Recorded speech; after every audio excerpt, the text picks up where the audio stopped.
Assalamualaikum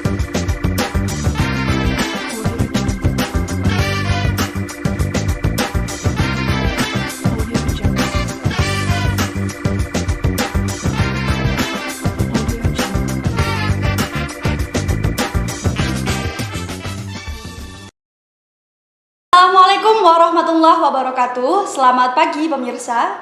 Jumpa lagi dengan saya Elki dalam Bincang Pagi KPI TV. Pagi-pagi pasti happy bersama Prodi KPI. Ya, baik pemirsa, pagi ini kita hadirkan nih tamu yang sangat spesial banget, yang tentu saja ditunggu-tunggu oleh pemirsa di rumah, terutama mahasiswa aktif Unisnu Jepara. Nah, beliau akan menjawab beberapa pertanyaan yang sudah kami sediakan dan sepertinya pertanyaan ini akan asik banget ya untuk kita bahas. Tanpa berlama-lama lagi, langsung saja kita sambut Presiden Mahasiswa Unisnu Jepara. Selamat pagi, Kak. Selamat pagi. Gimana kabarnya? Baik. Alhamdulillah Baik. sehat walafiat. Sehat walafiat. Perjalanan ke sini ada kendala kah? Ada, tadi itu ada batu di jalan, terus jalan juga bolong-bolong, terus gerimis. Tapi semua tidak, itu nggak melunturkan tidak semangat. melunturkan ya. Terima kasih sebelumnya Kakak Siap. sudah mau memenuhi undangan kami. Terima kasih. Sama-sama, terima kasih juga udah diundang. Ya pemirsa, saya perkenalkan dulu. Ini adalah Kak Abdullah Fatih, Presiden Mahasiswa Unisnu Jepara periode berapa? 2021-2022. 2021-2022. Ngomong-ngomong, Kak Fatih ini dari Fakultas Dakwah dan Komunikasi Unisnu Jepara, kemudian prodinya KPI ya? Iya, kan cuma satu. Iya, prodinya cuma satu. di FDK. Semester berapa Kak? Semester 8. Semester 8 ya. Berarti ini sudah mau keluar ya, mau wisuda ya? Iya, kalau Sudah. bisa kuliah jangan lama-lama. Oh, berarti skripsi ini sudah berjalan ya Kak? Berjalan dong, berlari kalau bisa. Alhamdulillah. Hmm. Oh ya Kak, aku penasaran banget nih. Iya. Gimana Sama, saya juga penasaran.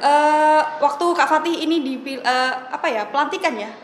Presma itu kapan? Kita kabinet Satu Arab Indonesia itu dilantik 12 Oktober 2021. Kemudian berakhir? Nanti Agustus Berarti ini sudah berjalan 6 bulan. Oh, setengah tahun. April ya, hampir 6 bulanan. Hampir 6 bulan. Ya. Gimana sih Kak perasaan nih Kak Fatih waktu akhirnya terpilih setelah melewati beberapa proses gitu? Gimana perasaannya? Perasaannya waktu pas terpilih banget ya, pas saat Ya, terpilih. pas Ya terpilih. saya nggak bisa merasakan karena saya masih tidur. Oh, Iya, pas pengumuman saya masih tidur itu. Habis pengumuman itu kalau nggak sore ya. Sore hari itu saya tidur karena kepala saya pusing banget. Jadi saya nggak ngerasain. ya lalu terus waktu tahu kalau terpilih itu gimana? Oh, kalau terpilih setelah bangun, wow. Wow. Saya terpilih. Tapi aslinya saya itu kalah dalam Oh, iya? jumlah suara. Cuman Gimana ceritanya? karena ada beberapa kesalahan, dalam arti pemilu itu ada beberapa kecurangan, yang indikasi kecurangan itu kita temukan, akhirnya digugat, kita menang gugatan. Gitu. Berarti ada aksiden ya sebelumnya. Ya. Tapi menurut Kak Fatih sebenarnya memang layak nggak nih terpilih? Ya silakan publik yang menilai apakah saya layak. Kalau Tidak. menurut pribadi dari Kak Fatih? Kita sebelum mencalonkan diri, kita kan sudah harusnya memantaskan apakah kita punya kapasitas, apakah kita seorang yang memiliki kapabilitas, kredibilitas. Nah, itu semua itu harus dipertimbangkan, kapabilitas, kapasitas, kredibilitas. Nah, berhubung ini kita mencalonkan diri, yang mana membutuhkan suara yang banyak, maka yang dibutuhkan adalah elektabilitas. Kalau elektabilitasnya jelek, nggak bakal dapat suara dong. Berarti intinya Kak Fatih sudah merasa layak ya karena sudah berani mencalonkan diri begitu ya? Nggak boleh kalau mengkultuskan, kalau mengklaim bahwasannya dirinya itu layak, itu nggak boleh menurut saya. Tapi ya kembali lagi, kita memantaskan. Memantaskan. Bukan berarti perfectly itu benar-benar layak, enggak. No. Oke, baik. Kemudian nih sebelum Kak Fatih mencalonkan diri gitu kan, pasti ada nih motivasi sehingga akhirnya memutuskan untuk mencalonkan diri. Apa sih motivasi Kak Fatih sehingga memutuskan untuk menjadi Presma begitu? Motivasinya sebenarnya ini sih karena nggak ada orang aja waktu itu, gabut.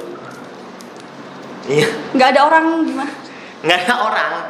Kan saya diangkat dari partai PPMU ya. Di Unis itu ada 2 partai, PPMU dan Gemalik. Nah, yang dari PPMU itu nggak ada orang. Nggak ada orang, nggak ada yang siap atau pokoknya nggak ada lah calonnya. Terus bisa aku aja. Gitu sih. Terpaksa ya berarti ya, terpaksa. Ya, itu jawaban bercandanya, jawaban bercanda. Kalau jawaban seriusnya seriusnya? nih. Oke, jawaban serius ya. Motivasi saya kembali lagi kepada ya hadis ya, khairun nas anfa'uhum linnas, itu sebaik-baiknya manusia adalah manusia yang bermanfaat terhadap sesamanya gitu. Karena ketika nanti saya diberikan amanah, tentunya saya memiliki otoritas dan akses lebih untuk merubah tatanan, memiliki fungsi kontrol dan dapat melayani dalam segi apa? Karena kita di tatanan eksekutif, maka melayaninya dalam segi program-program kerja dan penyerapan aspirasi gitu. Jadi ya ingin menjadi orang yang bermanfaat. Ingin menjadi orang yang bermanfaat, baik. Menurut Kak Fatih, bermanfaat melalui jabatan. Bermanfaat melalui jabatannya. Iya. Jabatannya Presma. Ya, meskipun misalnya kita di Komting pun kita bisa bermanfaat, meskipun kita jualan cilok pun kita bisa bermanfaat. Oh iya dong, orang-orang pada lapar ke depan itu beli cilok. Atau karena Kak Fatih sudah pernah nih jadi Komting? Enggak pernah. Oh ya, pemimpin-pemimpin yang lain belum pernah? Pernah sih jadi ketua ini, arisan keluarga. Arisan keluar. Pernah. Ngomong-ngomong mahasiswa Unis Jepara, kalian harus bersyukur ya, kalian memiliki Presma yang ternyata memiliki selera humor nih. Jadi nggak tegang-tegang banget ya. Tegang loh. Orang-orang di luar sana ngelihat saya itu orang yang keras. Oh ya, tapi setelah melihat video ini mereka akan berubah pikiran. Nggak tahu, itu kembalikan ke perspektif mereka lagi. Karena biar bagaimanapun ada yang namanya tuntutan kerja kan.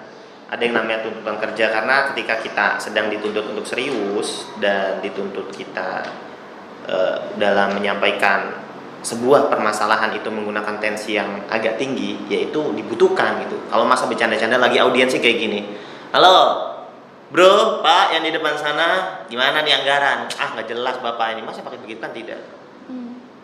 Jadi ya kita pakai tensi yang beda gitu dong. Kalau ini kan lagi santai. Ya, oke, berarti kita di mana langit bagaimana Kak? Di mana bumi dipijak, di situ langit dijunjung ya. Kemudian gimana birokrasi kampus Unisnu ini menurut Kak Fatih? Tapi tunggu dulu, pemirsa, kita akan mendengarkan jawaban dari Kak Fatih pada segmen berikutnya. Tetap bersama dengan kami pada Bincang Pagi KPI TV. Pagi. Asik, Be.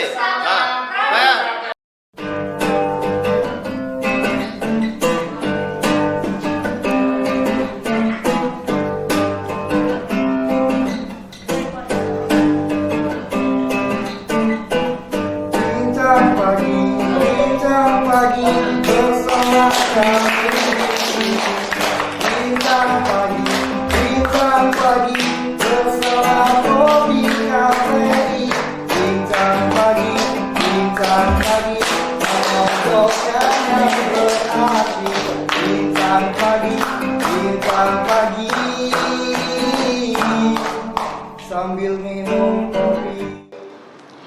Baik pemirsa, kembali lagi dengan saya Elki dalam Bincang Pagi KPI TV.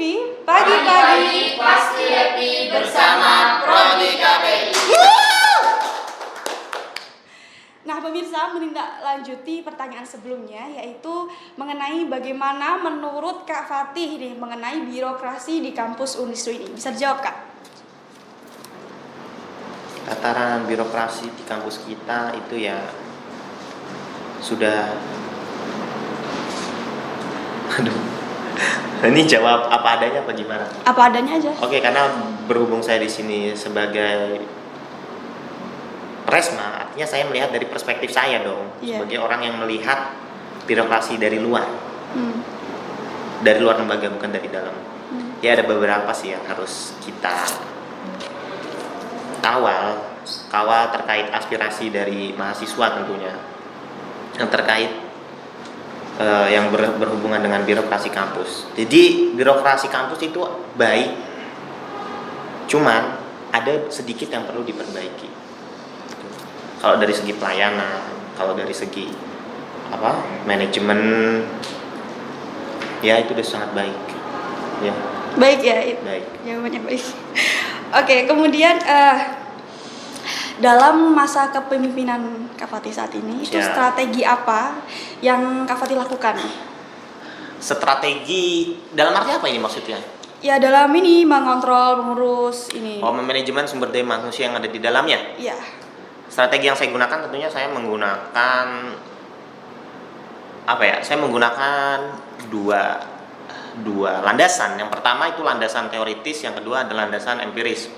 Artinya saya menggunakan landasan teoritis, saya menggunakan teori-teori para ahli terkait pakar-pakar kepemimpinan. Jadi saya menggunakan tuh bagaimana kepemimpinan yang demokratis, otoriter, laissez-faire, egaliter dan lain-lain itu, dan mana yang dapat saya terapkan nih di dalam kabinet. Tuh. Yang kedua menggunakan landasan empiris. Empiris artinya apa yang sudah pernah saya alami dalam memimpin dan lain-lain itu saya gunakan. Strateginya hanya dua itu, teoritis dan empiris. Karena saya bukan ekspertis, ya saya harus nggak boleh acuh dong terhadap pendapatnya para tokoh-tokoh itu yang telah mengerti dan paham terhadap pakar dunia kepemimpinan atau leadership gitu tentunya. Jadi strateginya dari teori-teori dan dari pengalaman yang sudah saya gali dan saya dapati itu saya sesuaikan, saya aplikasikan terhadap dinamika yang ada di dalam gitu. Jadi misalnya teman-teman melihat wong iki otoriter katanya, ya berarti memang saya lagi membutuhkan model kepemimpinan otoriter karena situasinya yang memaksa seperti itu. Misalnya saya lagi senang, lagi bercanda-canda, lagi guyon, ya berarti saya menggunakan kepemimpinan yang egaliter. Misalnya kok dikit-dikit dia melemparkan keputusan kepada halayak umum terus, ya ini gimana nih? Berarti saya sedang memang demokratis seperti itu. Menurut saya dari semua jenis kepemimpinan yang ada menurut para tokoh itu bisa kita gunakan dan sama-sama ada kekurangan dan kelebihannya. Dan kembali lagi kepada kita selaku pemimpin, bagaimana kita menyesuaikan teori-teori kepemimpinan yang ada itu, jenis-jenis kepemimpinan yang ada dengan dinamika organisasi kita. Karena dalam ranah ini BEM, maka saya sesuaikan dengan BEM. Baik. Dalam menangani sesuatu atau menjalani sesuatu kan tentu saja kita menghadapi suatu kendala begitu ya Kak? Iya. Setuju ya? Oh setuju dong. Iya. Nggak ada sesuatu yang mulus-mulus aja, itu nggak ada. Pasti akan ada kendala kayak gitu itu. Nah, kemudian tentang strategi yang akan Kakak lakukan ke depannya itu ada nggak kendala yang dihadapi?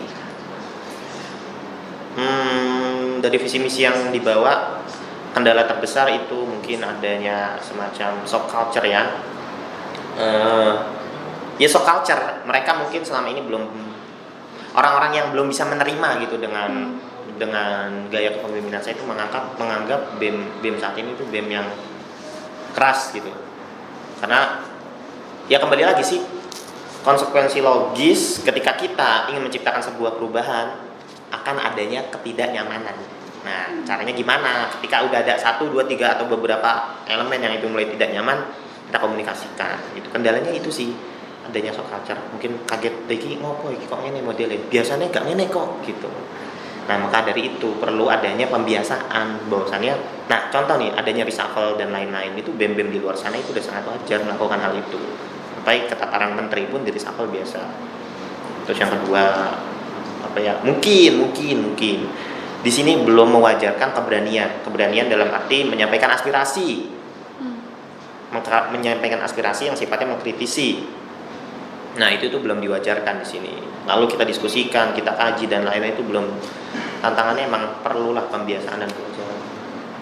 Culture di Unisnu ini kan memang homogen ya. Homogen itu terlepas dari beberapa mahasiswa yang dari luar Jepara itu, tapi kan memang homogen, tidak multikultur.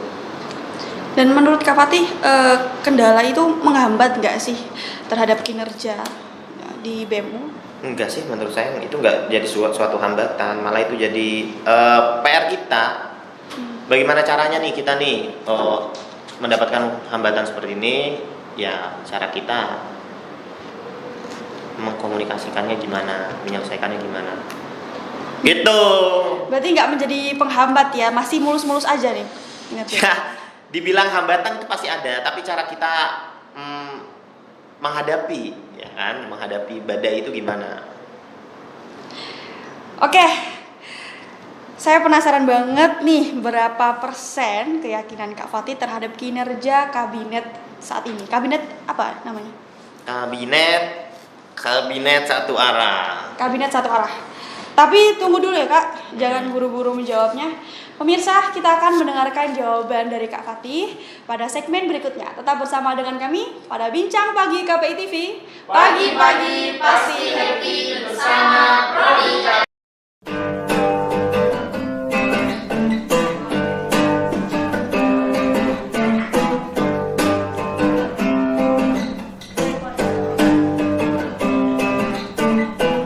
Bincang pagi bersama kami. Bincang pagi bersama Prodi KPI. Bincang pagi mengobrolkan yang berarti. Bincang pagi sambil minum kopi.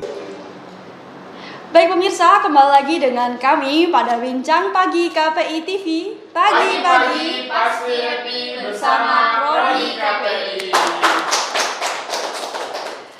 Nah pemirsa, buat kalian yang penasaran banget, yang udah nungguin dari tadi jawaban mengenai berapa persen keyakinan dari Presma Unisnu ini tentang kinerja kabinet satu arah miliknya.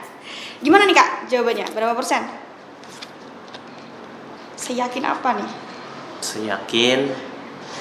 Seyakin-yakinnya lah. Kalau prosentasenya ya 95%. Bismillah. 95%. Cukup yakin? Oke. Cukup yakin. Sangat yakin malah, bukan cukup. Sangat. Oh, seharusnya 100 dong. Iya, tapi kan nggak bisa sih kita ke angka 100% absolut itu, nggak bisa. Oke. Presma mengatakan tidak, maka tidak. Sangat yakin.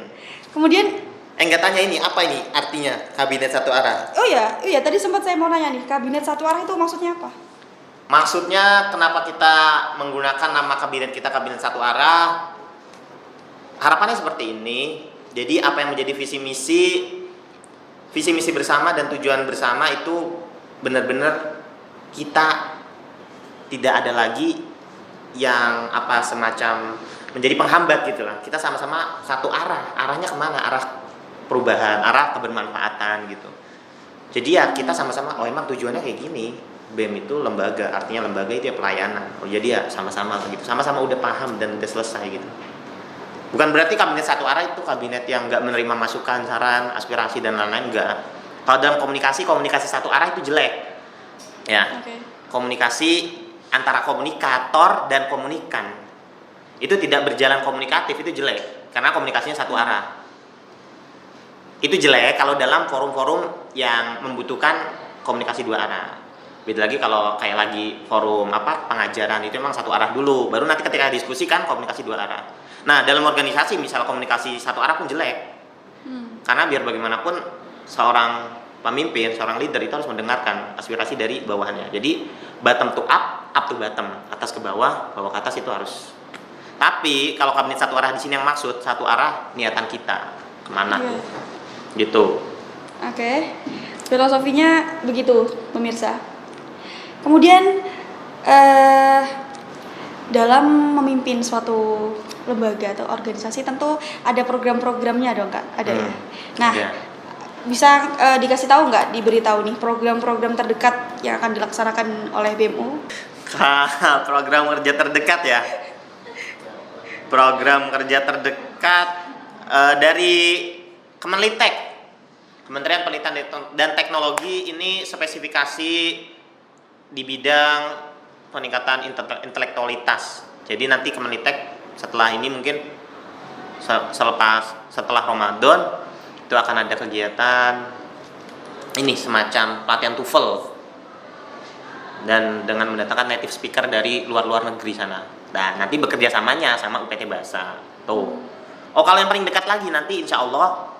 Nah ini ada menteri saya di situ, Menteri Kominfo, nanti di bulan Ramadan pengen berkolaborasi dengan Kementerian Agama, Kemenak BEM Unisnu itu bikin semacam podcast, bikin semacam sketsa Ramadan. Jadi entertain tapi ke arah edukasi. Jadi hiburan yang bertujuan untuk mengedukasi. Jadi ya kayak sketsa di Trans TV, pernah lihat? Pemerannya Ada lah. Ada nanti. Apa mau ikutan? Casting? nggak di spill gitu? Ada, pemerannya paling ya dari anak-anak BEM sendiri. Kriterianya yang punya muka kocak lah tentunya, Oke. karena buat lawakan. Siap, Pak Menteri? Siap? Siap. Gitu. Dua itu ya? Oh ada, Kemendagri sama Kemensospol nih. Nanti ingin mengadakan ngobrol bareng Ormawa, Madilog, mahasiswa berdialog. Nanti yang kedua, nanti sekaligus buka bersama di lapangan. Tapi buka bersamanya makanan ringan aja. Nggak buka bersama prasmanan gitu, Haji Ismun didatangin sana. Nggak kuat, belum kuat BEMU. Beda kalau dapat dana dari yayasan. Siap yayasan? Siap. Oh ya, aku dengar-dengar nih kayak pernah dengar kayak pernah dengar. Gimana? Dengar-dengar itu ya, BMU mengkritisi atau memprotes kebijakan dari atasan itu bagaimana? Sebenarnya itu bukan memprotes sih. Oh ya, gimana, bisa dijelaskan? Itu sebagai bentuk fungsi kita di tataran eksekutif mahasiswa. Itu memang ranah dan peran kita. Jadi kekeliruan terbesar BEM, ya BEM Unis itu selama ini menganggap bahwasanya BEM itu badan event organizer. Itu salah. Jadi BEM singkatannya adalah Badan Event Mahasiswa. Itu salah. Yang terbenar, yang perlu digarisbawahi, Badan Eksekutif Mahasiswa. Fungsi eksekutif adalah melayani. Jadi bentuk pelayanan kami yaitu cara kami menyerap aspirasi itu lalu kita komunikasikan ke pihak-pihak terkait. Misalnya bermasalahnya bukan bermasalah, mohon maaf ya. Misalnya aspirasinya itu menyangkut anggaran. Ya, nanti kita komunikasikan dengan pihak-pihak yang terkait gitu. Siap yayasan? Siap, aman ya? Aman. Ya, Kak Fatih, sudah lama ya kita berbincang-bincang, sudah berapa menit tadi ya? Sepertinya waktu kita sudah habis nih. Oh iya. Tapi sebelum kita mengakhiri acara ini, bisa nggak Kak Fatih memberikan harapan untuk kedepannya kepada seluruh sivitas akademika? Harapannya pada seluruh warga mahasiswa, baik pun seluruh sivitas akademika Unisnu Jepara, mari sama-sama kita memajukan kampus kita melalui fungsi dan peran masing-masing. Ya, mahasiswa memajukan sesuai peran mahasiswa, BEM memajukan kampus sesuai perannya, begitupun di tataran birokrasi, rektorat sampai ke yayasan. Tujuannya itu satu, memajukan dan mengharumkan agar semua masyarakat sivitas akademika Unisnu Jepara itu bisa bangga dan dapat membanggakan universitasnya gitu kan. Karena ya nggak bisa dipungkiri, walaupun kadang udah kuliah di Unisnu itu masih memandang sebelah mata kampus kita. Padahal saya jauh-jauh dari Jakarta ke sini loh, mau ngapain coba kalau kamu kuliah? Wah, di Jakarta banyak sekali, ratusan itu kampus itu. Swasta, negeri banyak. Swasta yang baik-baik juga banyak, yang bagus-bagus banyak. Terus kenapa? Ya karena Unisnu ini hebat, Unisnu baik. Nah, makanya kita ke Jepara ini. Luar biasa Gitu, sekali. ya. Ya, sudah. Sudah. Pesannya itu aja. Kita bahu-membahu, saling gotong royong untuk memajukan universitas kita tercinta. Gitu.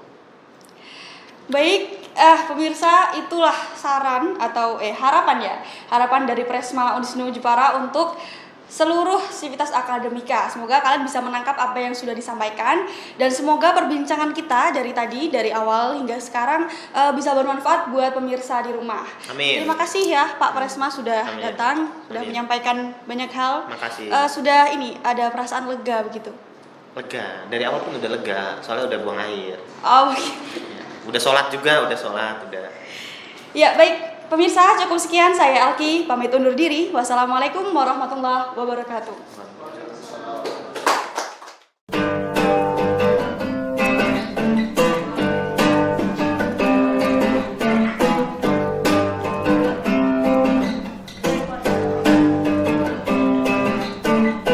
Bincang pagi bersama kami. Bincang pagi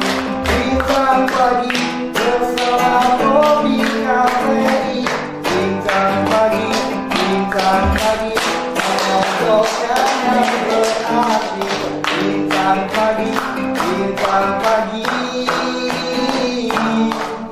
Sambil minum